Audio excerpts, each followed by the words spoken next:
Dude, you're on the other side of the mic today. I am. I got to be honest, man. It's been pretty impressive to watch you. You started your podcast, less than a year ago? August, and you're already over 75 episodes. Yeah, I think I have 80 recorded, 82, something like that. That's impressive. No, it's cool because, I don't know if I've told you this or not, but the average podcast lasts 6 episodes. Yeah. There's over 2 million podcasts in the United States, and less than 1% of 1%, I believe, get over 60 episodes. Oh, really? Okay. Yeah, it's very rare to get that. Because what happens is people start the podcast, and you and I started, I think, for similar reasons. I just did it to connect with people, to get my stories out there, to have a platform that I could, if I meet somebody, I have a reason to reconnect with them. Yeah. I think so many people get in and they want to make money or they want to get all these likes and get famous off it. It just doesn't happen. It's not how it works. You do it because you love talking to other people, then everything else becomes a bonus. Oh, yeah, for sure. Even today, I don't know if I'm going to make money off of it. I mean, maybe, right? And it depends how you look at making money. Yeah. So I really like the fact that it's like a video journal, for my posterity, my kids, like people who like me, if you want to hear it, I've had 2 of my kids on. In fact, I think my oldest daughter's episode will release tomorrow, which she's opinionated and it's kind of wild. So it's like I had to edit a couple things out of that one actually. Really? Yeah, I was like, we're not gonna present you to the world like this. I have the unedited version. I'm gonna go listen. It's not too bad. It's my studio. Yeah, exactly. But yeah, no, it's cool. My thing was I was gonna do a 2-year runway. That was always my goal. I'm gonna go 2 years, hard as I can, bring people I like on. I haven't really gone for any guests that I'm like think are going to give me clicks or anything per se. You know what I mean? Yeah. I just my peeps. Well, it's cool that you know your reason for doing it. And I mean, ultimately, you're a connector at your core. That's what you love. You love people. You love to connect. It's kind of funny. It's, we have our We're the They group. You're in group 2. And you guys are such a cool group because everyone just really it has its own personality, the group, and kind of takes on the leaders of the group, which you're one of for sure. And it's just this fun group that really cares about each other. And I mean, we just did renewals, and I can't tell you how many people have reached out to make sure everybody's renewing, make sure everybody's in. And, you've kind of been a big part of that. But I think it's that connecting piece that why people gravitate to you, because you're just always trying to be social and just be connected and go deep with people and help people, It's a weird thing because I don't know, it's sort of weird that I kind of felt like I'm like a weird guy, like my whole life I haven't really felt that weird, but now I'm like, man, I'm like oddly connected with so many people and it's not for any reason other than I like it. It's odd. Well, people say to me, they're like, do you get exhausted with all the relationships? I'm like, no, that's what gives me energy. Exactly. I've said that too. For me, it's the opposite. It's like, I've started this new morning routine. I'm going to do it for the whole month of May. And it's like dialed in. I mean, I'm going like everything, waking up at 6 a.m., prayer, water, go right into the gratitude journal, go into my affirmations, my vision board, goals, review my goals for the year. And then I go into meditation. Then I go for a walk for 45 minutes by myself. And then just everything you can do from 6 to 10. I go reading, cold plunge, the whole thing, right? Cold plunge, very good. Yeah. And it's funny because I've blocked off every day this month from 6 a.m. to 10 a.m. Yeah. And that's going to be my alone time. And I've never spent that much time even today around like 9:30, I keep my phone off too till I'm done. That's kind of part of the goal of it. Smart. Yeah. And around about 9:30, 9:40, I was just like, man, I kind of need to just see what's going on in the world. It's just that social side of me that just wanted to connect with other people.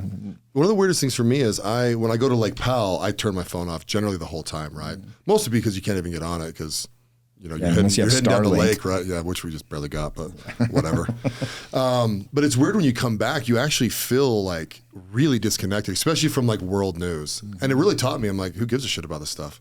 You know what I mean? I haven't watched the news since October of 2021. And it's just made my life better. But it's weird because people will talk about things, like even TV shows. I've stopped watching TV kind of, and dude, I'm too busy. I've had the same experience. I've just been too busy. Like people are like, what's your favorite TV show right now? I got a thing from the Nelson's ratings in the mail. Yeah. And I was like, I've never filled that out, but they send you $2 and I think it's how they guilt you. Oh, okay. Nice. I was like, whatever. I'm listening to a podcast. I'm like, I'll fill this out. It took me like 5 minutes, but it's like, what TV show do you love right now? And I'm like, I don't know, The Office. It's like, that's what I put. I'm like, I don't watch anything else. I couldn't even name one. I couldn't even think of one. I'm like, when was the last time I just watched TV? And I actually got rid of TV at my house. Oh, did you? Yeah, so I have YouTube TV, Yeah. and the thing I like about that is I can just pull it up on my phone wherever I'm at. So if there's a sports game on that I just want to have in the background or whatever. But same thing, dude. Same thing is happening to me with sports a little bit too, though. This year, BYU basketball, I couldn't name one guy. I used to go to every game. I used to not miss front row. Yeah, that shocks me. I literally couldn't name the name of one player. I'd never watched a game. I didn't watch a single minute of a game. See, I've watched 2 basketball games this year, and I went to 1 NFL game. And I'm a Raiders season ticket holder, right? And I can go anytime I want, and then, I can go to pretty much any NBA game I want to, and I don't have time. It really is. I kind of think I had this moment when I was walking this morning, actually, and I was like, was I always not that important? Like, because you sure felt like all those things were important. Like, I was like, wait, was sports and like TV, all that stuff just never that important? It's like, it probably wasn't, but in your world it is, to you.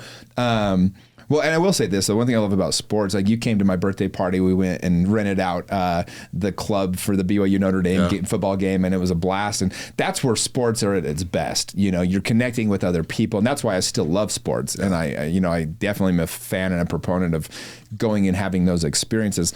But it is different. Like, it's just, I don't think I watched one play of that BYU Notre Dame game. We had a terrible seat. We were in the end zone club, which is supposed to be like the highlights. You can't see shit from those seats. I couldn't even tell you how the game ended up. I know we lost, but I have no idea. The only thing I remember from that game is that it was Notre Dame, right? Yeah, Notre Dame's tight end was just like tearing him up. Oh, dude, that dude's money. He went in the first round. I was gonna say, I watched it. I think he went to I think it was the Raiders. I think I was looking he's a baller though. Michael Meyer or something like that, dude. That guy. He's going to be on my fantasy team this year. No, he must have caught 45 balls that game. That's the one thing I remember. He was tearing kept saying his name. Yeah. We're all just like, okay, cool. Yeah. And so, I mean, where does all of your time go in these days then? So besides podcasting. Oh, no kidding. Podcasting is like my the thing I do for myself. It's like your outlet, dude. It's like your journal. Yeah. So that doesn't seem like work at all. So I have a couple different businesses that I own, whole or part, and so I'm actually going through a roll up right now, which I can't get into too many details because it's not fully done. But I'm acquiring a bunch of my competitors, and really, it's actually it's a lot of fun. It's a lot of when you call it work, it's a lot of meetings and discussions and going over financials and like sales strategy and making sure everyone's on the same page. And so that's really a lot of my time goes to. Dude, isn't it funny with the life of an entrepreneur? Like, I was thinking just my day to day, right? Yeah. Like, if I'm doing at 10 o'clock, I got a content meeting with 5 people. I go immediately into like another meeting, then into a coaching session, then into a personal coaching session. Then I'm doing content creation. I'm filming for an hour and a half. Then I have to film part of my course. And then I'm doing a podcast, and then I have a meeting with a guy to recap our event from last week. The guy was in charge. I mean, it's like you're shifting your energy so quickly into these different things. I think that's one of the reasons why entrepreneurs can be a little bit frantic. It is so important to like have those pauses and those moments. I think maybe why I love podcasting too is it's time to just kind of sit and relax and have a conversation. Right. Yeah. It's like no noise. No one's walking in your office every 5 seconds. Oh, for sure. Yeah. I'm the same way. It's and the thing that you do that I don't do is I don't do content creation at all, right? So the media stuff that you're doing, man, it's like the beast, dude. It's almost like hard to fathom me being like, oh shit, I got to deal with that today. Like, brush my teeth. Filming is exhausting. Like it's my most exhausting thing I do. It's kind of like doing sales calls. It's very equivalent. You have to be completely present, completely just all in on that thing if you want it to be successful. Yeah, because it's got to look good. Yeah, I mean, if your energy is low, you have to put out 2 to 3 times more energy on camera than you do in person. Yeah. And so it's pretty well. You said something interesting. You said that you like to have your phone off at Lake Powell. It's actually one of the secrets that I put into We Are the They. I'm very intentional about picking spots where people aren't on their phones all the time, because you connect, and that's what happens is people don't even realize why they're connecting so much, but it's because they're not on their phones. They're actually just there with each other. So what I love about the journey space more than anything else is it has nothing to do with the experience itself. It's that if we all gotten together in a room and we all left our phones off and we just hung out and talked all night, it wouldn't matter if we were taking mushrooms or not. Like we'd all have this beautiful connecting experience. Yeah. We just do that so little nowadays that when we actually do it, like a Lake Powell, it just, you can expedite those friendships by years in a matter of a week or so. Well, 100%. I remember the first times we did a journey. I actually remember like talking to the guys and I'm like, y'all know we could do this without being in a journey, right? We just got to like get together and talk. And leave your phones off. That's the key. Your phones off. I think that's the key. Yeah, and We're the They meetings are interesting for me too, because so we have a Ludus coming up this weekend, right? Which is fun, right? Because you get really jazzed for these, especially as a participant. You might get a little overwhelmed, but no, not anymore. I love it. Yeah. Oh, do you? Okay, good. Yeah. Dude, last week, before I cut you off really quick, we were supposed to do Moab, and the day before they told me the rope swing was no go because they couldn't get the permit. I had to switch the entire event with our third event with that group and do the Army guys, and so I literally in 1.5 days planned the entire event. Like that's how like it. I just fluid it is. Yeah, I mean I know this stuff works now, so it makes it a little bit easier. Like yeah. But continue on with your thought. Though. Oh, I was just saying it's like so you kind of get jazzed up for this, and part of the magic is we're not really on our phones. Mm-hmm. I'm probably one of the few guys that probably don't get. Well, I take my notes on my phone. Right. And it's because I actually refer back to them a lot, but I need them in digital format so I have access to them really, really quickly. I've noticed that if I ever write them down in the paper, which I do sometimes, right? Because sometimes it's required of us to do that or it looks better if you do that. I never transcribe those back into digital. And so but with me, it's like I'll be on my phone during some of the speeches or whatever's going on. Then I put it away when we start interacting. And it's a total difference, right? Like it's just, I've actually got a surprise for this weekend. You're going to love it. Really? Oh, I'm excited. Oh, yeah. Let me know when I should plan for this surprise. It'll be like karaoke. We'll just bring it. As soon as you stop doing something, we'll jump right into this. Okay. I like it. Wait, is karaoke though? No, it's not karaoke. That was last time, dude. We got to do something new every time. Yeah. No, I know. I was like, wait, what are you? Well, it's funny. So it is kind of fascinating to watch like the guys show up, and it's one of my favorite things is when everyone first showed up to the first event, everyone's nervous, everybody's different, everyone's kind of in their own thing. And now, I mean, everybody is just so tight that it really takes care of itself. I could literally get up there and we did nothing for 3 days and we're all hanging out. It would just feel like the coolest adult sleepover ever. Like it really would. I almost feel like that's going to happen, right? Once we're through the program, our group has 18 months left and it's like, feels like we need to get together every 3 months. Yeah, so I'll throw some events that are kind of like you pay per event for your group specifically, I think is what we'll do if people want to do that. And then we'll do more adventure trips. And so more guys have the opportunity to go on that. That way it'll never end. And then all the guys that go through the leadership group get to be a member of the tribe for life. That's right. And so it's kind of fun. But I mean, it's group one's starting to think about it. They're less than a year left, and so it's actually, they graduate a year from now. So it'll be when they're finished the program. So are you doing like a big graduation at the end? No, like caps and shit. No, I think what we'll do is we'll do something crazy that is the like, and I'm not going to call it a graduation, call it an initiation, right? Into the next level or whatever. But well, for you, it's interesting. When you first showed up, you were pretty hesitant with We Are the They. I remember being not frustrated, but kind of nervous. Like, God, this guy takes up so much space in a room. Like, just your energy, not your physical presence. Yeah. It's like, if he's not on board here, like, it's going to be a little harder to get this group moving. And I got to say, man, I really appreciate you because you've completely shifted and become the guy that is the most present and the most concerned to make sure that this thing runs the way that we want it to. And it's made a huge difference for me as, trying to keep this thing moving in the right direction. No, I appreciate that. That's a cool acknowledgement because I actually feel that way. I've shared this with you before, but I remember, I don't know. I came down there just thinking like, well, I'm a guy. I don't know how far back to go in this. Yeah, let's go. No, I'd love to hear it. And by the way, people don't know the story, so I'd love to hear what your transformation. Yeah. So me, when I joined this group, because our mutual friend Nick, the guy that introduced us before the group, basically said to me like, hey, this will really strengthen our friendship. Because I didn't feel like I was the guy that needed motivation. I still don't feel that way. I'm a pretty motivated guy, right? And like I've done a lot of this stuff. I graduated college with like a leadership certificate with high distinction. Like I've always been in the leadership world like my whole life, right?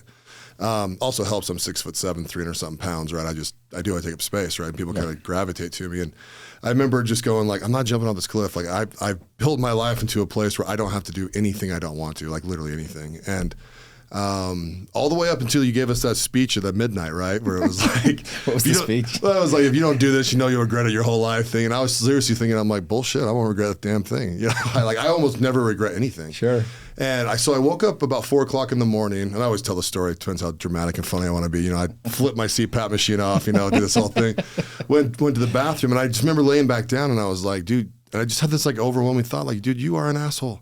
Like, if you do not, talking to me, if you do not jump off this cliff, right?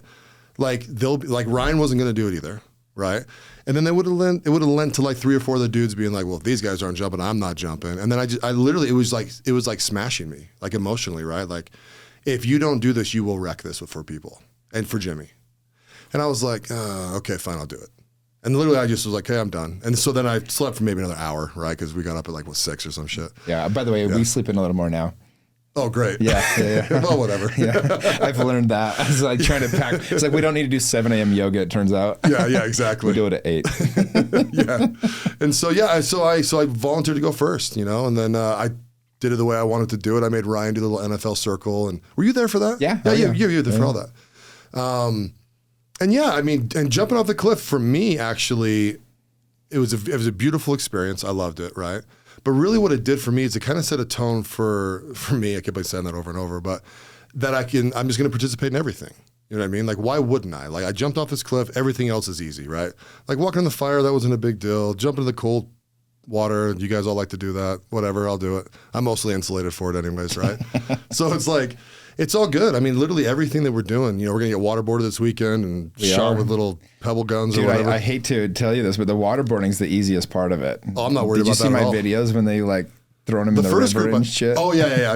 It was pretty intense. I had to tell them to stop a few times. Oh, really? Yeah, because Army guys, dude, like, I love them, but they do kind of have a loose screw, like some of them, you know? It's like, well, they might just take this a little bit too far. And they kind of, I mean, they're the mercenaries. They're the ones that my buddy hired to like run that part of it. And they were going crazy, dude. They were going wild on these kids. I'm like, there's been a few dudes reach out to me right from the group and they're like, dude, you nervous about this weekend? I'm like, nah, dude, they don't have a box my size, but you should be nervous because they're going to put you in a box. Shove you in it anyway. Yeah. No, I told them, I was like, this group's young. The group I just did was like a little bit younger and they're kind of sales guys. They kind of want that. Oh, okay. I was like, this group, we're going to lose a few if we go this hard. I was like, we might need to dial it down a notch. So, well, you got the leadership group in there, the little three of us. We'll make it happen. Yeah, no, it's going to, I mean, it tests you. I mean, it's only an hour and a half, 2 hours of actual torture, but like, dude, it's pretty gnarly. It was pretty impressive. They make it seem about as real as you can for not being real. Yeah. And I went through it and I remember being there and I was like 20 minutes in, I'm like, I am over this. What is going on? Like,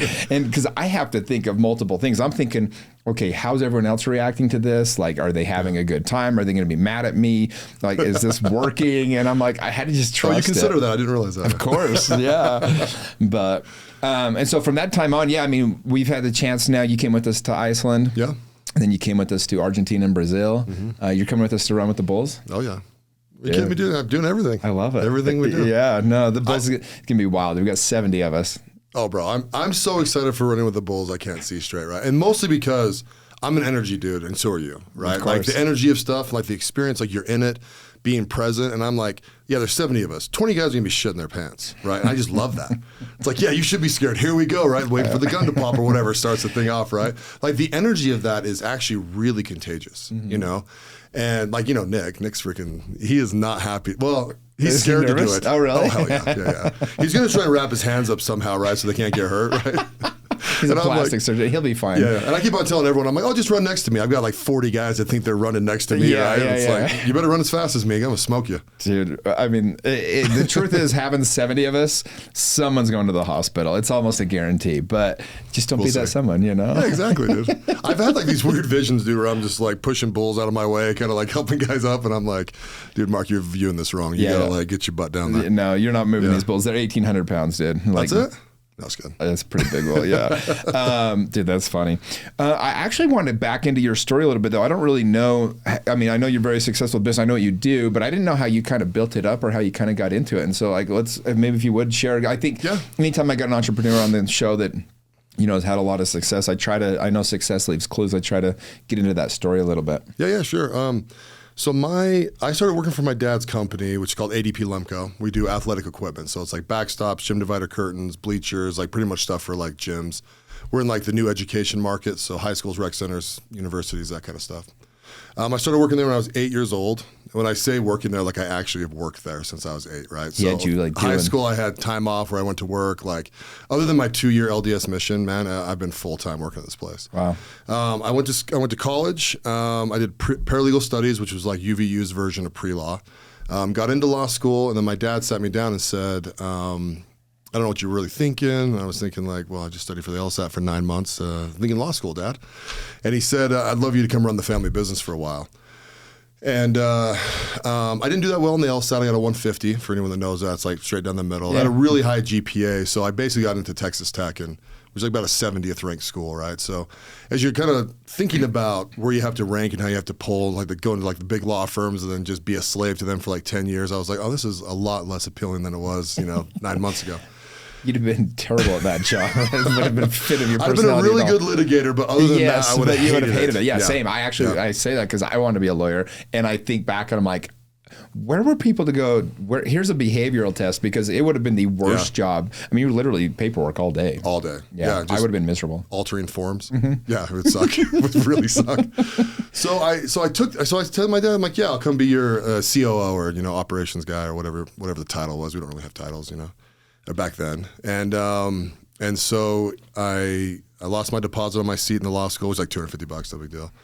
And he made me president of the company. Like 2 days later, and I was just like, "Oh, okay, we're doing the whole thing, right?" And I started working there, and I just helped grow it. And then he ended up retiring, ended up buying the business from him. And then I had 11 things. It's kind of like Martin Luther with the Catholic Church, right? I had 11 things that he had to do for me to like actually come and do this. One of them was like pay for me to get an MBA.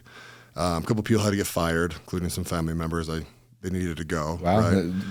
But that's smart that you had the foresight to know that, because that a little dysfunctional back then. Yeah. I got a little bit of a thing. People think I had a silver spoon with this. Like our company almost went bankrupt in 2011. No. Yeah, it's been even since you've taken it over. I mean, you guys have grown. I mean, we grow massive. So much. Yeah. In fact, last month was our biggest month we've ever had. How big a month? Just some metric that people will understand. Okay. Yeah, in bookings. So we're a construction company, so you got to kind of understand what that means. We didn't do sales that month of that much. Yeah. And part of that was I had to do I could be able to do a lot of entrepreneurial things, right? So my first one is I did an online payday loan company. I've started private equity firms. I've been into all sorts of real estate deals. I did hard money brokering for about 4 years. Did you get burned at all in that, or did you mostly successful? Yeah. No, I got burned in a bunch of stuff, yeah. Overall, it's been successful, Right. Hard money brokering was interesting. Made a lot of money doing that. I mean, I was making more money doing that than I was. What years were you doing that?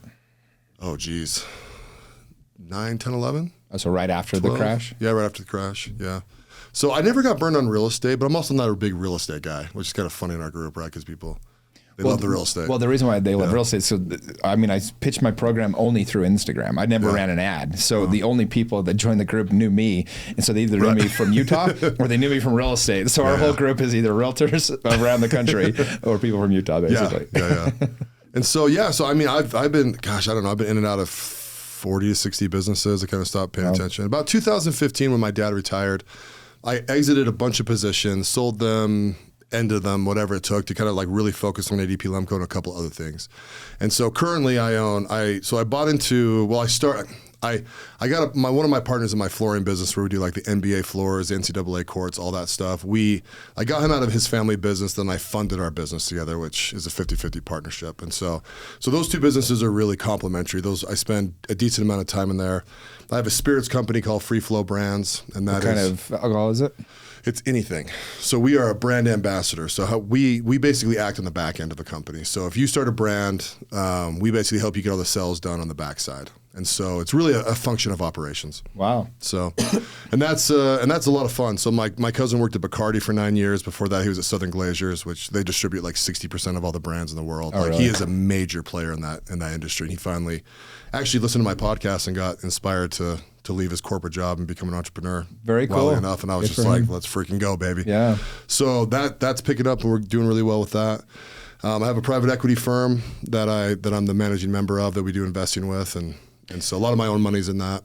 So with the basketball courts, I know that's one of the kind of the thing that seems like you talk about the most or whatever, like, because you do a lot of the NBA teams and like most of them now, right? We've got about 9 of them right now, but I don't know. How does that even work? So you sell them a court? Like, how often are they needing new courts? Do you manage the court? Do you put it? Yes. Take care of it? Like, how does that work? Yeah. So what happens is there's mills out there. So the mills are called Connor, Robbins, Infinity, Acer. There's different mills that actually make wood, right? They literally take a tree, make it into maple planks, and then they actually sell wood all the time, just raw pieces, and then they sell what's called a portable, which is the big floors that the arenas have, right? That kind of clip together, and that's what the NBA uses and a lot of the NCAA teams. So what our company technically is currently is a finisher. So we're the guys that do the artwork. We do the painting, and then we deal with the end customer. So Golden State Warriors, great client of ours. excuse me, they will call us up if they want a brand new floor. We go buy it from the mill and then give them a price, and we finish it and we get it ready for them and send it to them.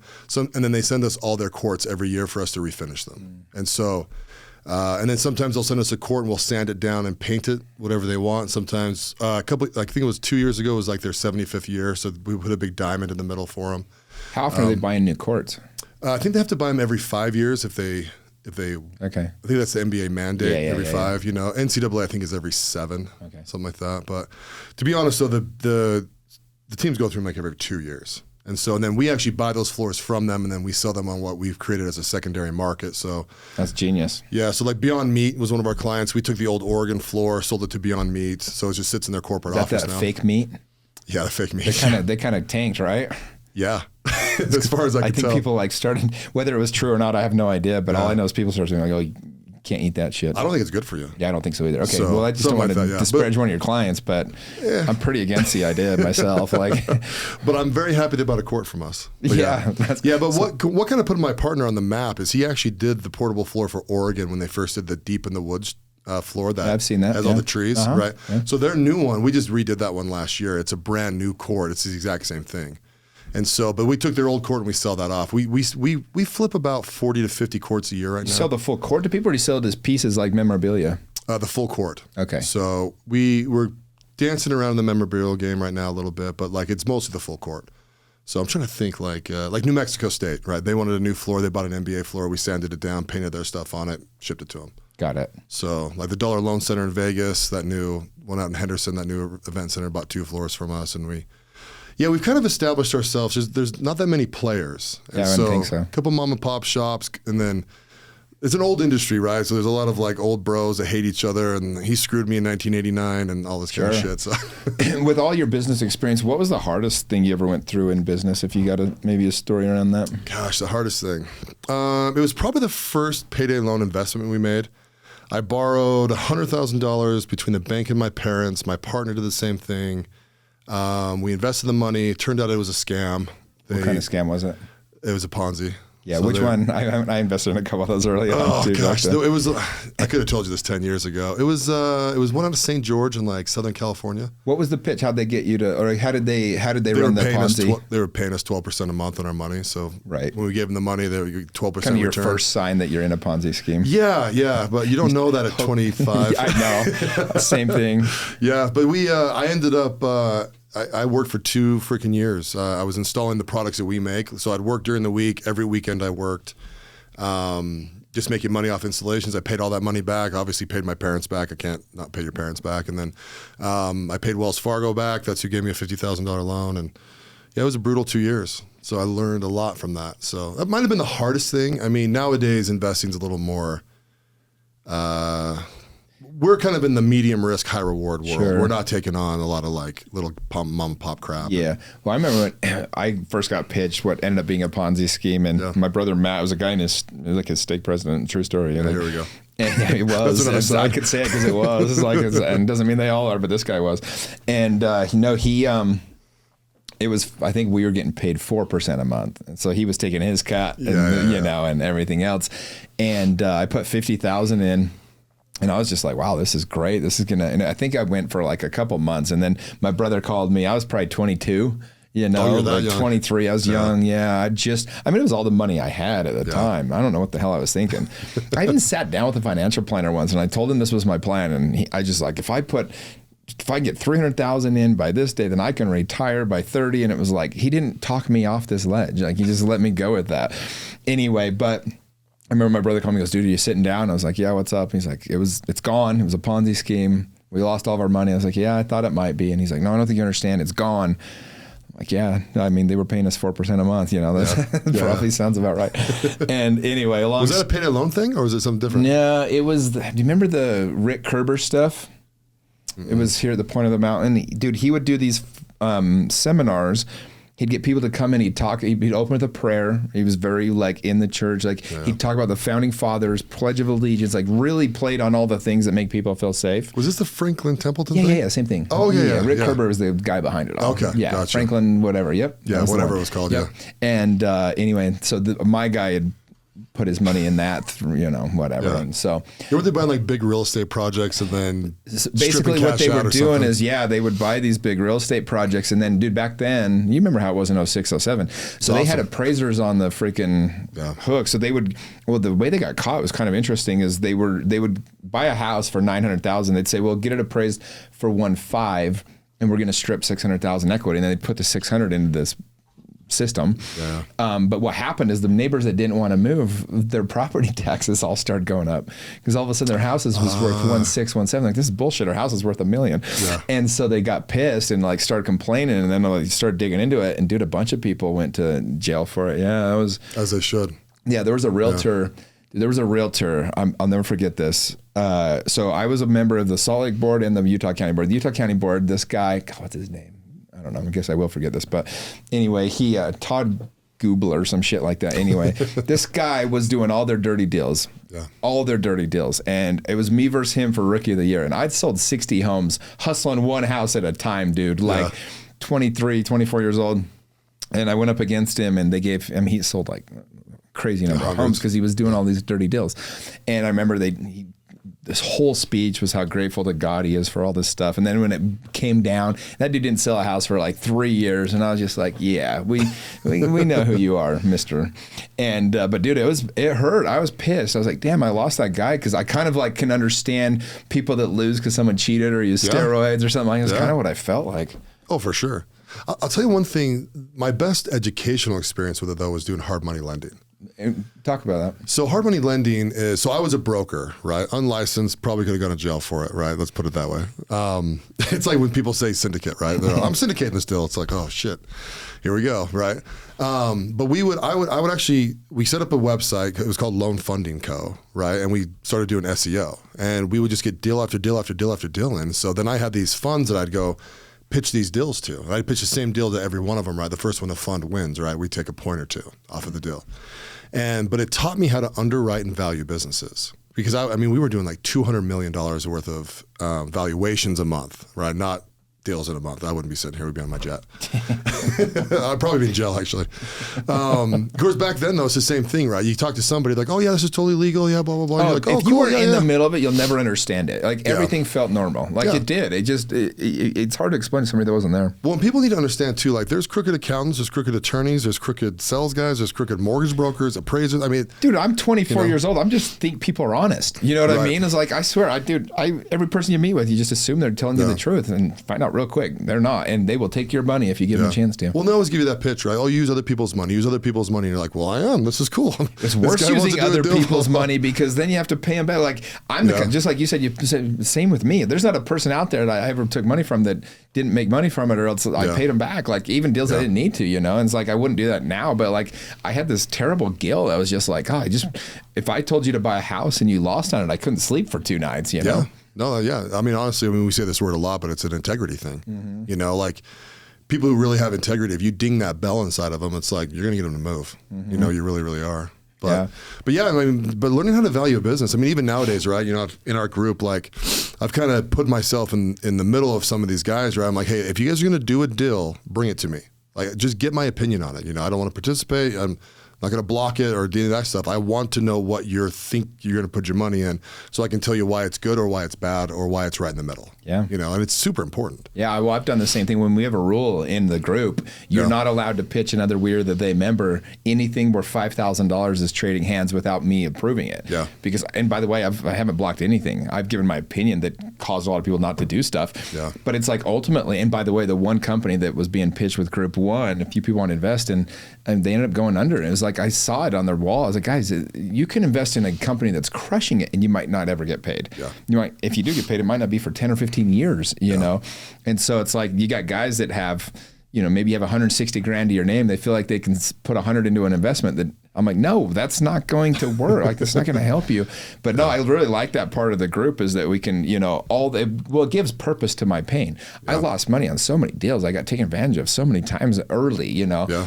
And so like being able to learn and grow from that, you can at least use it to help other people afterwards. Yeah. And the same story with a lot of guys in our group, right? A lot of guys, I mean, to be successful, you really do have to fail. Yeah. You have to, like when I build stock portfolios for people, right? People will be like, well, how do you invest? And I'm like, how much money do you have? Like, I got 20 grand. It's like, let's do some stocks. Okay. It's nice and easy that way. And I'm like, pick 5. Which ones do you want? What do you buy? Do you buy Apple a lot? Do you have an Apple phone? Okay. Let's buy some Apple stock. And my whole thing is, it's like, you're going to buy this stock and for 1 year, you're just going to watch why it goes up and down. You're going to get 4 quarterly reports, 4 10Ks, you know what I mean? Like, look at this thing and see what it actually looks like. And learn why it goes up and learn why it goes down. And then that's really how you start to learn in investing. You know, just why did this work? Why didn't this work? Why does real estate work sometimes?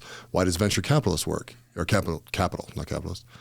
And it's funny for people, right? Because we have this stupid society here in America, right? Where there's so much abundance and so much wealth, right? And they look at everyone as lucky. And they go, that dude's so lucky, man. He put 100 grand in this business and now he's worth 3 billion. It's like, that's a 25-year long horizon, right? And he did get lucky. Right. Mm-hmm. You know, like he just did, you know, and like what you were saying with equity, people like to get equity and it's like, guys, equity won't pay out for years and years and years and years and years. Mm-hmm. It's just the way of the world. There's this, and Andrew Tate actually was talking about this on Twitter the other day. I thought it was fascinating though. He said there's this new plague, I think he called it, of mid-20s kids that made all this money in crypto, but that game's over as far as like the easy money in crypto. They were doing shit coins and NFTs. That's how they made all their money, just getting people. It was basically Ponzi schemes, right? Yeah. And they don't know what to do to make money now. They have to do the and he said that they're popping up left and right, these coaches, and they say it's something vague that nobody could ever check, like some kind of like, you know, oh, I was an internet marketing, you know, that's where I made my money, or like just vague things that you wouldn't be able to figure out what it is. And they're coming off now as like coaches and things like that. Dude, you'll appreciate this. I had this kid text me on Instagram last week when I was in Arizona. And he goes, hey man, what's it worth an hour of your time? I really need to get coached. I want to talk to you about some stuff. I just said, hey man, I don't do one-on-one coaching, but you can join my group. He's like, what about 10 minutes? Dude, I'll pay you $100 for 10 minutes. I actually happened to be like eating lunch by myself and I had a minute, you know, I was waiting for like my next thing. And so I was like, dude, call me right now. I got 10 minutes. So I make him pay me the $100. I don't care. But so dude calls me up. And he's like, dude, I'm a coach. He's 26. And he's like, I'm a coach. I see what you're doing. I'm so inspired. I want to know how you're doing it. I'm like, well, what are you doing? He's like, yeah, I'm a coach too. And he's like going into his thing. And I'm like, what do you coach on? And he's like telling me the stuff that he does. And I said, let me ask you an honest question, man. Like, what did you do before coaching? Like, how did you get the credibility to start coaching? He's like, well, I did summer sales for a couple of years. I said, were you like how many accounts did you sell? Yeah. I go, were you the GOAT? Like, were you? Yeah. And he goes, I did like 200 or 300, which if you're doing alarms, that's pretty damn good. If you're doing pest control, it's pretty shitty actually. Right. Or not shitty, but it's not great. You're middle of the pack, basically. I said, what did you sell? He's, oh, I did pest control. And I literally said this. I go, so you're telling me you're a middle-of-the-road pest control salesman and you thought it was time at 25 to make a career change to teach people how to coach and you can't figure out why you can't get any traction? And he's like shredded, like the dude's 25, you athlete, you know? And I said, dude, I'm going to tell you the stuff that nobody else is going to because the stuff you need to hear. Yeah. I was like, dude, you have zero credibility with anybody even a year older than you. Zero. Nobody should hire you. Nobody would hire you. It's why you're not getting any traction. Now, if you want to talk to 19 to 25-year-olds, they're going to look up to what you've done because you have made 6 figures in a year. Congratulations, barely, but you did. And you're shredded. I go, I'd focus on that, dude. What is your fitness routine? Because you look the part, but you haven't done shit. I was like, how are you going to coach people on this right now? But there's this like plague of, and I think it's one of the things that people can appreciate about our group is like, people know that I didn't do this as a money grab. I was making more money selling real estate. It was like this is my, path I want to go now. But then also is I don't get up and ever pretend like I have all the answers. I get up and say, I know people smarter than me that I happen to be close friends with. And then the stuff I have learned took me 41 years to get there. Yeah. And I mean, it's like you said, you forget how much you've learned by failing in business. Oh yeah. I mean, I've literally the lesson after this kid at 25, I was just laughing, man. I'm like, the kid posted afterwards and he tagged me in it and he's like, pretty frustrated with this call I just got on today, but like, it's just going to motivate me more than ever. And I'm like, cool. I hope I get the picture of you in front of thousands of people one day. And you're like, look at this. You inspired me. I'm like, good. It was the only thing I could, that was the gift I gave you. I'd just be waiting for him to hit the cold plunge and trying to figure it out, Dude. It's like, God damn it. But like 26 years old, dude. He's literally never, and then he was telling me about something he teaches. It's like some psychology thing. He's like, I studied this thing. I was like, dude, there's people go to school for 15 years for that. What did you read? Did you go to a course on a weekend in in a Marriott? Like, what are we talking about? Well, I was in a mastermind one time and this one guy said he wanted to be a coach, right? He's young. He's under 30, right? I'm just sitting there listening, right? I try and listen before I talk. Not all the time, but I try. And the one guy was like, yeah, man, yeah, you're special. You are good. You could be a coach. And I was just like, where's this going? You know? And he's like, yeah, just take everyone else's stuff, copy it, twist it up a little bit, and put it back out there. And I was like, oh, God, dude, it's like, why? That is the worst advice ever. So I jump in, right? Because I can't help myself. I'm like, that's terrible advice. You need to become an expert in something. And if you don't become an expert in something, you can never coach it. Like, would you ever pay for a coach if they're not an expert? And you can pick something. You know, you don't have to be the greatest salesman of all time. Like, pick something you're a freaking expert in, or you're not genuine, and then you'll blow up. It's exactly what you're saying. It just, gosh, it just blows up. It's one of the things that is hard with this business is there's so much noise in it now. There's a lot of coaches, there's a lot of masterminds, things like that. For somebody, it's really hard to really explain to people what We Are the They is. I mean, we just did renewals. We had 60 out of 61 guys renew. Yeah. It's pretty wild. Yeah. I mean, this is not a cheap program either. And so like for the person that doesn't understand We Are the They, Mark, you're somebody I feel like got in just for shits and giggles, but has like been able to have that impact. Yeah. Like, how do you explain We Are the They, or what makes it special or different than the other masterminds out there? The thing that makes it special for me was actually some of the stuff that you said at the start, and it is that you don't make yourself a guru, right? Not that you couldn't. Right, I really believe that there's certain things that I would definitely look up to you as a guru in, but you didn't do that in We Are the They. You've created I mean, they're going to make me take a shot, but a container, right? It's this container of guys, and you've brought people together, and you've connected people like you intended to do, and then you guide the group, but you let the group kind of like handle itself, right? And I think that's kind of the magic sauce in the whole thing, right? Is that everyone feels like they contribute, and everyone feels like their expertise is being heard, or at least the vulnerability level is going to men who care about them. And I really feel that, like, because people join for different reasons, right? Some guys just needed some friends, right? I'm sure there's people that want to do this because they thought it was a good thing with business, which I think got corrected pretty quickly, where they're like, oh, this is weird, you know? Like, I also find it really funny that, like, no one gives a shit what religion you are. No one gives a shit what religion, how much money you have. Like, it does not come up. No, and no one has actually asked me how much money I'm worth, and I'm actually very happy that hasn't happened. Because I remember going down to Moab, and I was like, there is no way I'm going to let anyone have a freaking clue, you know. And I don't really do it with anybody, to be honest. And when we did our badass list of 50 things, right, I actually, it was one of the moments that I felt weak. Because everything I wrote in there had nothing to do with finances, not one thing, right? I mean, it was like, it's important for me to be a good dad. I'm a good friend, you know, like all this kind of stuff. And as the guys are going around and reading their list, right, they're like, I made $200 in a day. And I'm like, oh, hell, dude, I don't have any of this stuff in there. And I actually scratched the last one out, and I wrote, I made $1 million in one day. And I did, on a real estate deal. It was a flip, like a contract flip.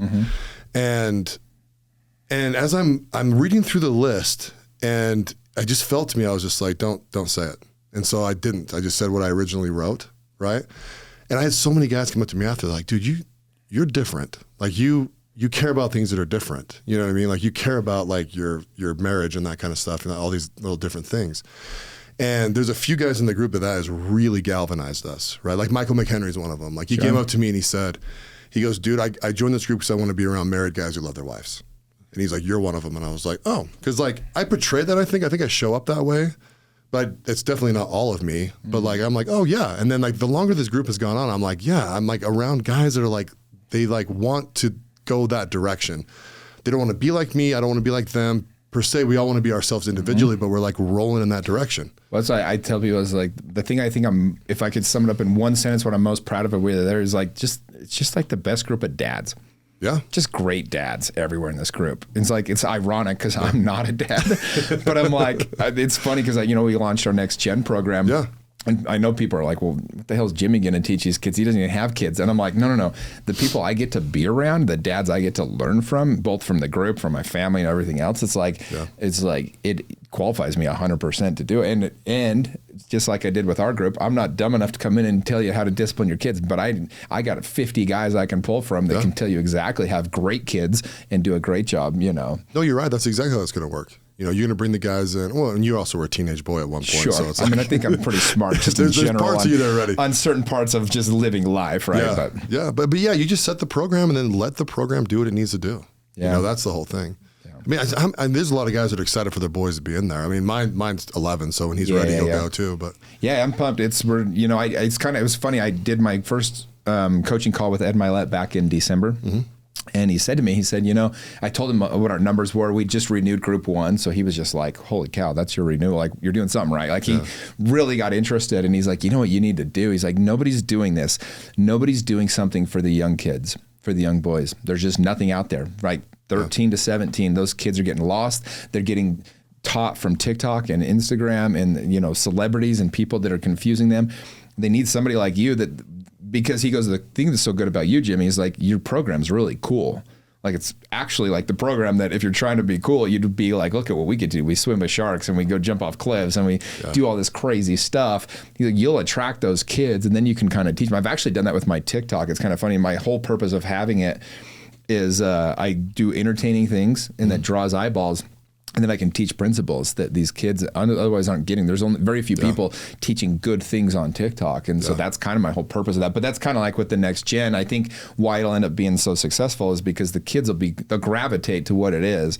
And then they can learn think about all the lessons you wish you got when you were 13 that me or you could teach a kid today. That's what it's going to be. Well, and it's just boys right now, right? Yeah. See, what I did that really, really, really shaped my life and when I was a young man, it was Eagle Scouts or scouting, right? I was Eagle Scout. I'm like the most decorated Eagle Scout you've ever met. I have 9 Eagle Palms. I think I earned every single merit badge. I'm pretty sure I earned every one of them. No shit. And I did it all by 16. Did you get your picture in the paper? Probably. I mean, dude, but I had the Scout Master of all That's Scout impressive, Masters, dude. That's crazy. Oh, dude, you should. I mean, I have pictures. I should probably post them in our group just for giggles, right, dude? It's like I had my Eagle Scout at like 13 and a half, like right on the dot. But we would go to Scout camp, dude, and it would be like there'd be 40 merit badges available, right? And we did like either 2 or 4 every single month. Like our Scoutmaster his name's Mike Gillings. He's still alive. He's like late 70s, the greatest Scoutmaster of all time. But it really taught me to like take something and accomplish it, right? Because every merit badge is like an accomplishment, like boom, boom, boom. Then it gets bigger and bigger and bigger, and then you're doing all these things. And I ended up doing a thing called Try All Stars, which is where it was like an ancillary thing where kids would go there for like 10 days and I got like my ham radio license and we'd like go river rafting. We hiked the front part of Timp all the way up to the top and like it was awesome. We started Mutual Dell and ended at Mutual Dell. And cool. I mean, I look back on those memories and I'm like, dude, if I could recreate those with my kids, like those are like invaluable things. Yeah. You know, you can't just take your kids camping. It's more than that, right? And I think, you know, with your group, you have an opportunity to do some of those things with more. Well, and that's what I came away from Scouts because I got my Eagle Scout and everything. And what I came away with was the leadership. Like you're just forced to figure stuff out. I remember being lost multiple times. You just got to figure it out. I remember just learning how to do all these different things that they kind of just, and dude, I have so much love and respect for those leaders.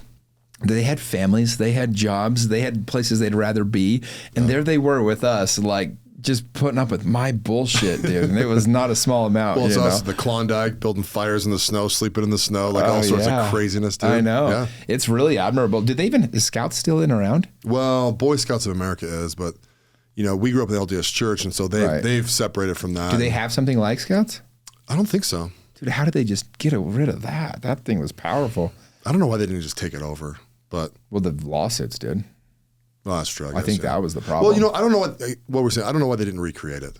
Right, they should have recreated it. Yeah, it was a staple. It was a staple. And honestly, maybe just because I think they ended up having to pay over $1 billion in lawsuits too as part of that. Oh, did they really? Yeah, I mean, so that's the reason why with my program that I'm launching out, I'm keeping it small enough that I can manage it because you're just around kids. Like I don't want to take any risks. I look at that and I'm like, geez Louise, you get one bad egg. I'm not letting a single person come be around the kids if they're not already in We Are the They. If I haven't already personally spent a lot of time around them and know them, because I feel like I'm a pretty good character reader and you know I can read energy and stuff like that. And so like if there's anything, I've had a few people reach out and I'm sure they're well-meaning, but I'm like, it's a dead no. If you're not part of this group, there's no way you're getting around the kids. Yeah. But it's powerful. I remember getting my merit badge. I remember calling my neighbor, dude, and he was like, they had a list of who taught what merit badge. Yeah. And I just like knock on his door. I'm like, can I get this merit badge? And he sat there for hours with me. Is like chalking stuff off. I'm like, what is this? These men were, but that's what was so beautiful about, I think, the age that we were raised in is the community helped raise us.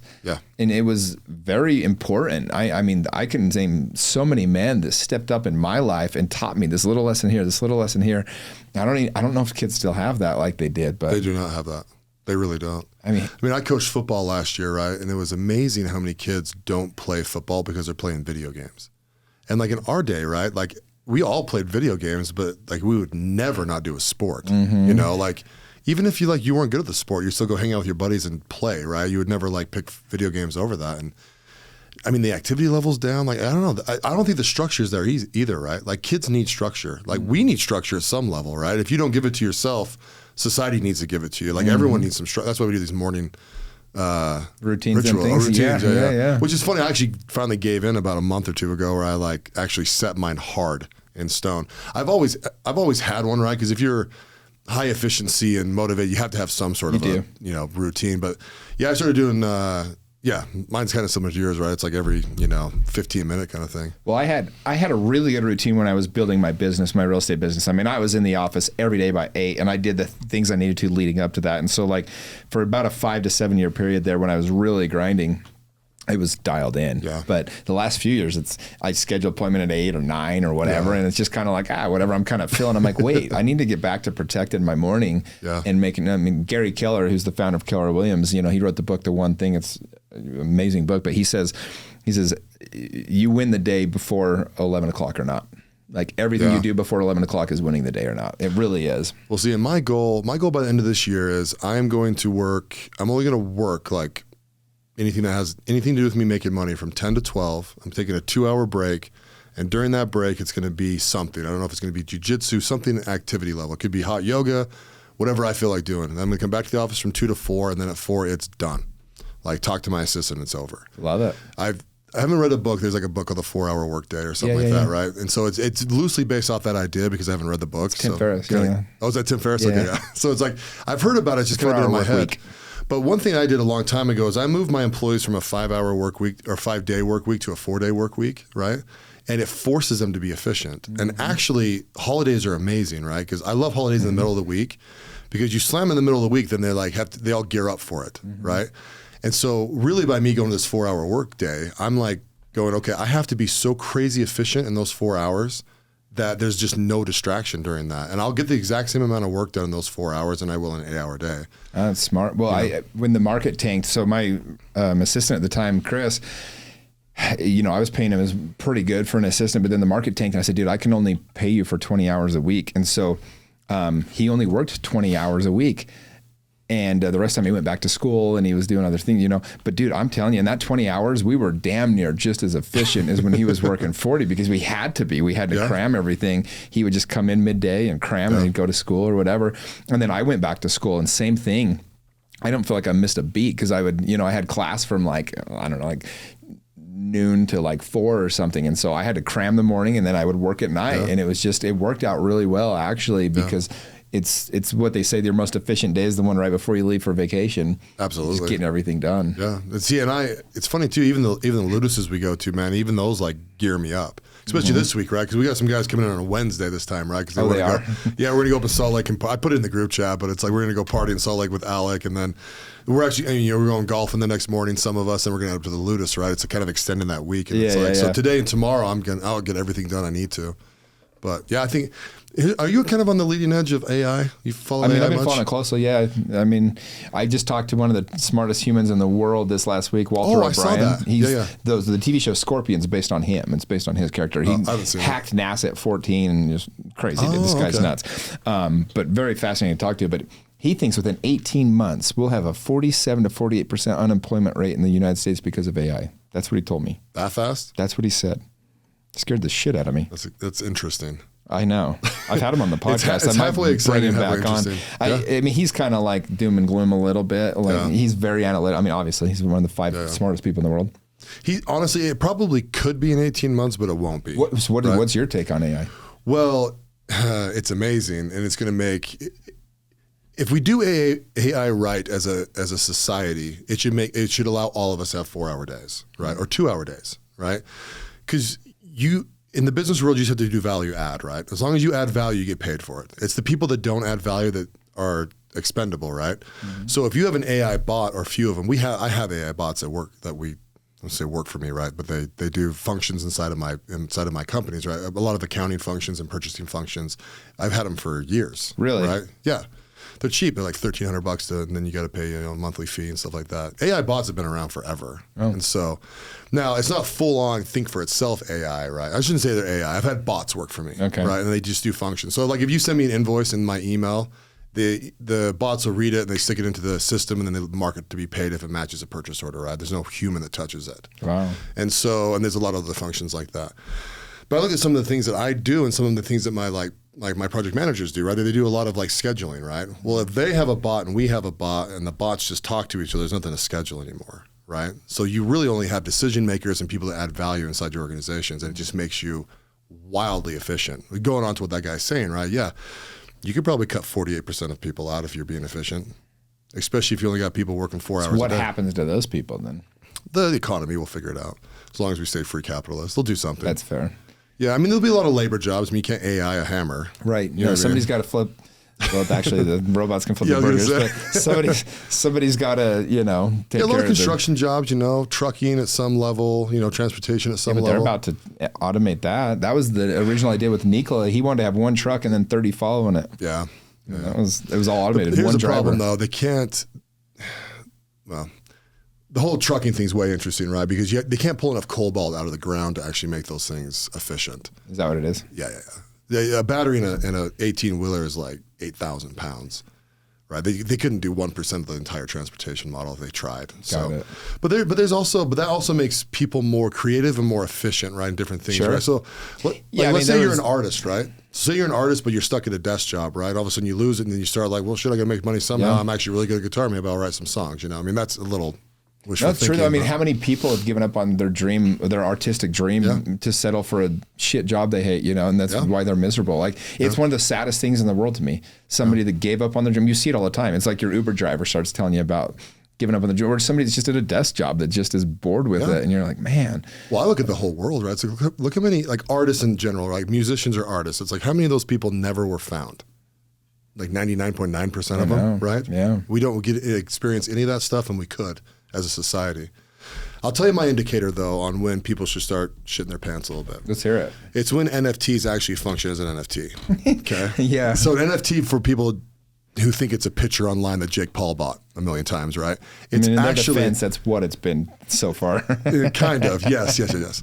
So what it really is, it's a smart contract. So on the blockchain basically acts as the spine of AI, right? And what an NFT will do, so say you're selling a house, right? So instead of like having like the mortgage guy and the title guy and all that stuff, it'll all be automatically put inside that blockchain technology as an NFT, and the NFT will just be the contract. So if you and I were to like click our phones together because we agree to sell a house, the title's paid, the taxes are paid, the utilities are hooked up, the mortgage gets initiated, the old loan gets paid off, all the balances go back to the bank accounts instantaneously through an NFT. That's what those things are designed to do. Now, the easy way to get them out the gate, right, was to like put a picture as the NFT and then sell those things off, pretend they're art, blah, blah, blah, blah. But on the blockchain right now, that's why different currencies exist, because they function against those NFTs on whatever blockchain they're on. One of them will rise up and go. But when that program's completely in place, right, you don't need people, you don't need a mortgage broker, you don't need a banker. A realtor at that point. You don't need a realtor, you don't need any of that stuff, right? You'll have all the data to see what your house is worth anyways, what the market's moving at, all that stuff will all be automated. When that happens, I can see a 48% unemployment rate. And I'm no expert. No, it's like anything. I try to just embrace whatever's coming. I try to learn about it. I'm glad I never dived into the NFT game too far. I did buy a couple cheap ones, just to like people recommend. They actually all went up at one point. I literally haven't even looked at them. You still own them? I think. Yeah. Well, if you didn't sell them, you should. Yeah, I do. I mean, I just literally couldn't even tell you how to access them right now. But no, it's interesting. I mean, the world's moving so fast right now. I was talking to somebody today and I said, hey, speed is everything right now because everything's moving so fast. You don't have time to just kind of sit around and try to think about it. I mean, the world's so small now. If you have a good idea and you start sharing it, everyone in the world has that idea pretty quick. Yeah. So you better be able to execute. Yeah. And more people are going to be able to execute on that. Correct. The people that know how to work, the people that know how to execute, they're the ones that are going to rise up and really take advantage of all that. Yeah, it'll be interesting. Do you think America's going to fall? Fall? No. I mean, honestly, you can look at America now compared to 15 years ago. It's already fallen, quote unquote. Like, it's a lot different place than it was when we were kids. Yeah, in a lot of ways. I mean, America's still amazing. It's still the best we got. But, I mean, there's so many people actively doing things that harm the overall. I mean, it's pretty basically simple. It's honestly what I try to do in the program. Strong families, strong community, strong mindset, in integrity, dialed in with your inside game. you're good. Like that's what creates strong worlds. And that's all those things are under attack, you know? I think we're getting fat and lazy. Like beyond fat and lazy. 100%. Well, dude, it's on purpose. The big food wants you to end up at the big hospital that then puts you into big healthcare that ends up putting you into, I mean, it's just like, it's a in big insurance, you know, at the same time, like the whole thing's a scam. Yeah. Dude, 44% of Americans are obese. 44%. I think it's 87% are overweight. I'm doing this 96-hour fast right now as we speak. Yeah. And my stomach's growling as I'm talking to you. But I'm like, no, like I actually like had my own little check moment where I'm like, no, dude, I'm going to like fight back on this. I've been studying a lot on health. I've been trying to dial these different things in, meeting with different people, because it's like, it's a game. Here's the tragedy is it's a game that's kind of rigged against people right now. It's really hard to not be fat. Yeah. Just because everywhere you look, there's things that are making you fat, like things that you think are healthy or not. Food that should be doing you good is not. And so it's really hard if you're not really paying attention to it. Yeah, I mean. Well, a lot of jobs are, sitting at a desk all day. Right. You know, or it's actually one of the major reasons I want to get down to that 4 hours, and I want to get out and be active. I want to be active 3 or 4 times a day versus like the one time I hit the gym. Yeah. But it's also kind of funny. I mean, you look at our society here in America too, like most people are slaves, right? Student loan debt, it's like $1.6 trillion. You know what I mean? You spend $300,000 of debt to work a job making 80 grand a year. Like, what are we talking about? It's insane. It's insanity. I mean, a lot of things in my world, in my head, have been an ROI based thing for a long time, return on investment. Same, right? Yeah. And so I've been saying for years with college, it's like, what the hell are you people going to this college? Number one, the first 2 years of college or the last 2 years you did in high school, it is a racket. It is a business. And people are like, yeah, but once you graduate college, you make $100,000 a year, right? It's like, no. Who is telling you this? I know it's their parents actually, but like, I remember telling my grandfather. Well, it used to mean something. It doesn't anymore. In the 80s, maybe? Maybe. If you're a doctor, maybe. But no, dude, I went to ASU. This is how big of a joke the school system is. Okay, I went to Arizona State for my master's degree. Yeah. We had 8 classes one semester, 8 classes the other semester. That's the whole program for your master's, 1 year. Dude, about halfway through the first semester, I was struggling with one of the categories. The professor, I go in to get help, and he pulls me aside. He goes, look, tell you a little secret. They graduate everybody. Quit stressing. I said, what? C's get degrees? He literally says to me, he goes, you paid, right? I said, yeah, I paid in full, 1 check. He said, yeah, they'll make sure you graduate. I was like, oh my gosh. There was a guy that didn't show up to the final, buddy of mine, Chris, literally did not show up to the final, showed up the next day after the final with a freaking, I think he went and got an IV or something in his arm just so he could say that he had this emergency. Like, I think he just got plastered and passed out or something. And they graduated him. He didn't even take the final. It was such a joke of like a degree. I graduated from Arizona State with a master's. Do you know why they do that though? Dude, I had a master's degree in real estate development. I don't know 2 shits about real estate development. Was it real estate development? Yeah, that's what it was. Oh, shit. Dude, I swear to you, I'd be the last guy I'd hire. It's why I never got into it. It's like, I mean, I tried to learn some of it, but then I got so busy. What happened, unfortunately for me, well, fortunately, I guess, is I got this real estate investment trust that was buying up all this properties in Utah. Yeah. So I was in at ASU in Arizona, but I had my team going door to door here finding homes. Dude, I sold 187 homes the year I was at ASU. It was my best year ever because I'd be in the back of the class running comps. And so I kind of got distracted because I was making the most money I'd ever made while I was sitting there in class, but I didn't learn anything about development. Yeah. No, it's wild. I mean, they do that, right, for their rankings. Because their rankings matter. Then they go back to the state, get state funding, and blah, blah, blah, blah. I mean, the whole thing's a racket, like you said. It's just still a reason they keep on building after building after building after building. Do you think that I don't think America is going to go down. I think that there's enough patriot blood. I think that we are rebels. I think we'll rise up. The pendulum will swing. That's what I believe. That being said, I do think the American school system could absolutely collapse if they don't get their shit together. They keep pushing these agendas and things like that. Nobody wants to send their kids to that college anymore. Well, I'm one of those. Dude, we homeschool. I know. Yeah. And so, it's like, well, what's the point of sending your kid to college? So 4 years later, he comes back and hates everything about you. Right. You know what I mean? Like, no thanks. It tells him you've been oppressing him his whole life. Yeah. It's like, you son of a bitch. Dude, I had a class in college, and it was, I took this class because it looked like the funnest of the electives. It was human race relations. It was taught by a Native American guy. And so I was like, I knew I was going to, okay, this is going to be interesting, About 120 people in the class. And I remember the first day, the guy was super intimidating. He was trying to push a woke agenda from day one, right? And dude, he kind of had everybody like buying out of his hand. And I'm sitting there like, I was like 29, I was a little older. So I was like, this is bullshit. Yeah. And so I remember he put a scene of The Office on, and it was the opening scene of, I think, episode 2, season 1. When Michael has them all put what ethnicity they are on their forehead. Oh, right. And then they have to act like that ethnicity. It's like the worst idea ever. But it's so funny. And I'm just like dying laughing. And Mindy Cahill, who plays the Indian girl, who is an Indian girl, she's the one that wrote the episode. I mean, it's like, you know, but anyway, so he gets done showing it, and I'm dying laughing. And he's like, who thinks this is funny? And I raise my hand. I'm the only one. I'm on an island out here. I'm like, well, I think it's funny. He goes, you don't think it's racist? I said, can I explain like what just happened on that TV show? I said, it's not racist. He goes, the person they're making fun of is the racist. They're actually mocking the racist. They're making fun of. You think NBC just throws this show out there that won 5 straight Emmys if it's just blatantly racist? Like, you guys have missed each other. You're trying to make this something that's not. And all of a sudden you see like 3 or 4 of the kids like, oh yeah, that's a good point. It's like, but my point is like, if I wasn't there in that classroom that day, like every person over there would have thought that The Office was racist, and it's like probably still did. It's just like. It's just such an, I guess Joe Rogan talked about it. He's like, the problem is all these people got these degrees that the only thing that they can get a high paying job doing is teaching in college the thing that they studied. Like there's there's no actual real world application for it. So they just have this freaking cesspit of people that are just keep regurgitating the same big bullshit. Echo chamber. Yeah. Yeah. No, you're right. That's why it's going off the rails. I mean, I actually was always bothered in college when I had a professor that never like worked. You know, and I know that pisses them off, but it's like, you're in a business school, bro. You've never actually worked in a small business or a medium-sized business or a corporation. You know, you became a whatever teacher's assistant. Now you're the professor, and it's like, yeah.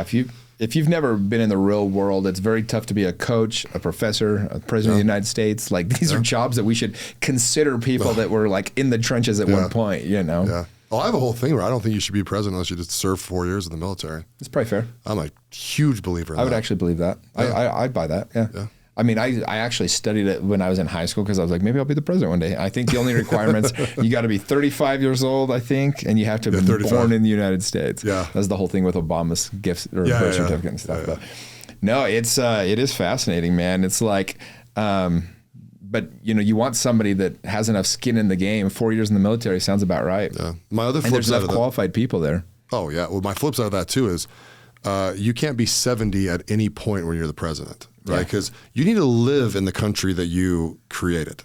You know what I mean? A good point. Yeah. You know, that's not really. I'm not saying even going after Biden. That would fall for Trump too. I know people think, and that's another problem with our whole politics, right? It's one or two. Yeah. There's nothing else. Yeah. Anytime people are like, dude, you voted for Trump, I'm like, what was the other option? Right. Seriously. Like it was Hillary or Trump, Biden or Trump. The guy's half dead, like can't even function as a human. That's who you want to vote for? Oh, this next one's going to be wild. Is it really going to be Trump and Biden again? Well, that's embarrassing. As a country, we should be embarrassed. We should be embarrassed. These are our two options. Because we got like a Ross Perot moment here, right? Because DeSantis is going to run supposedly. Trump is going to run, so they're going to blow the Republican side up. And then the Democrats, Biden has announced that he's running, and right? Kennedy I now, think right? I think he was the guy that said it. I don't know. But then Robert Kennedy wants to run too. And it's like, I don't know if this is good because we're going to run 4.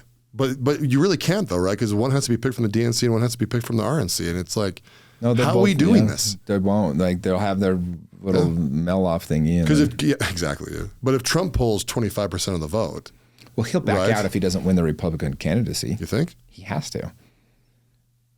Otherwise, you're giving it to the Democrats. You know what I mean? Right. Yeah, it's a Ross Perot thing. Yeah. He would be the most hated guy from the right. But he's also 78. Does he give a shit? Yeah. That's the problem. Does Biden give a shit? Right. I don't think he knows, but I don't think so either. Like Weekend at Bernie's. It's crazy, dude. Well, you know, when you were younger, I remember watching the movie Clear and Present Danger, right? Yeah. And he's like, "How dare you bark at me? I'm the president of the United States." And I remember that line. He's like, "Oh shit, yeah." And he's like, you know, but like it used to mean something, dude. It used to stand, and it just doesn't. It'd be kind of cool to have a president that you think could kick someone's ass, right? You know what I mean? Yeah, kind of a guy of stature. It's like, I'm coming down there. No, that's the part that gets me scared a little bit. Is just like, man, the people in charge, they really don't give a shit about the people. They don't. And so you have to, and that's why something like my group is why I formed it, because like somebody has to care about each other. You have to form community. You have to form strong families. You have to be strong yourself. You have to get your shit together, get your house in order, because the other people, they're not coming to save you. And you hear this all the time, but it's the facts. It's going to get worse. If you think, you know, the government's going to save you, if you think the country's going to save you, good luck. Like you better get your own shit together. You better get a strong group of people to support you.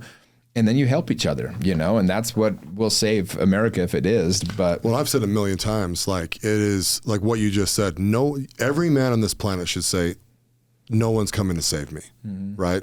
And people get offended by that. Well, I'll come help you, bro. It's like, no, dude, I need to live my life as in no one's coming to save me. I have to do this. That's where personal responsibility is born and turns into a freaking phoenix. Dude, I have a very close friend. And I remember one night we were hanging out, just having this amazing moment. He's one of my closest friends. And at the time, he was making that year, I think he made about $100 million. And as good of a friend as you'll ever meet to this day. You won't find a better friend than this guy. Loyal as they get.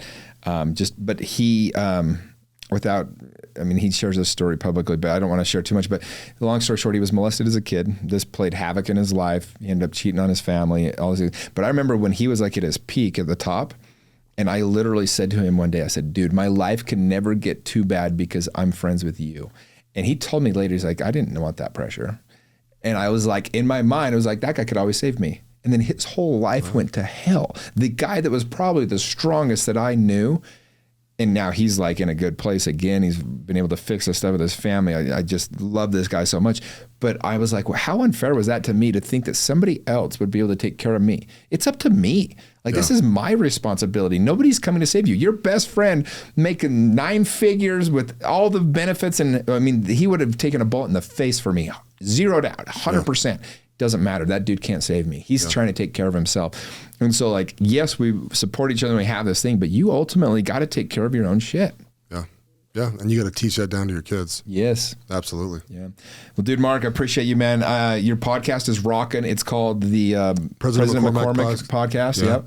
And if people want to listen, what's 1 or 2 episodes people should check out first to get interested? The latest one, man. I don't know. I like it. Yeah. Mine's really varied, right? So it just kind of depends on what you think is interesting. Pick a person you like.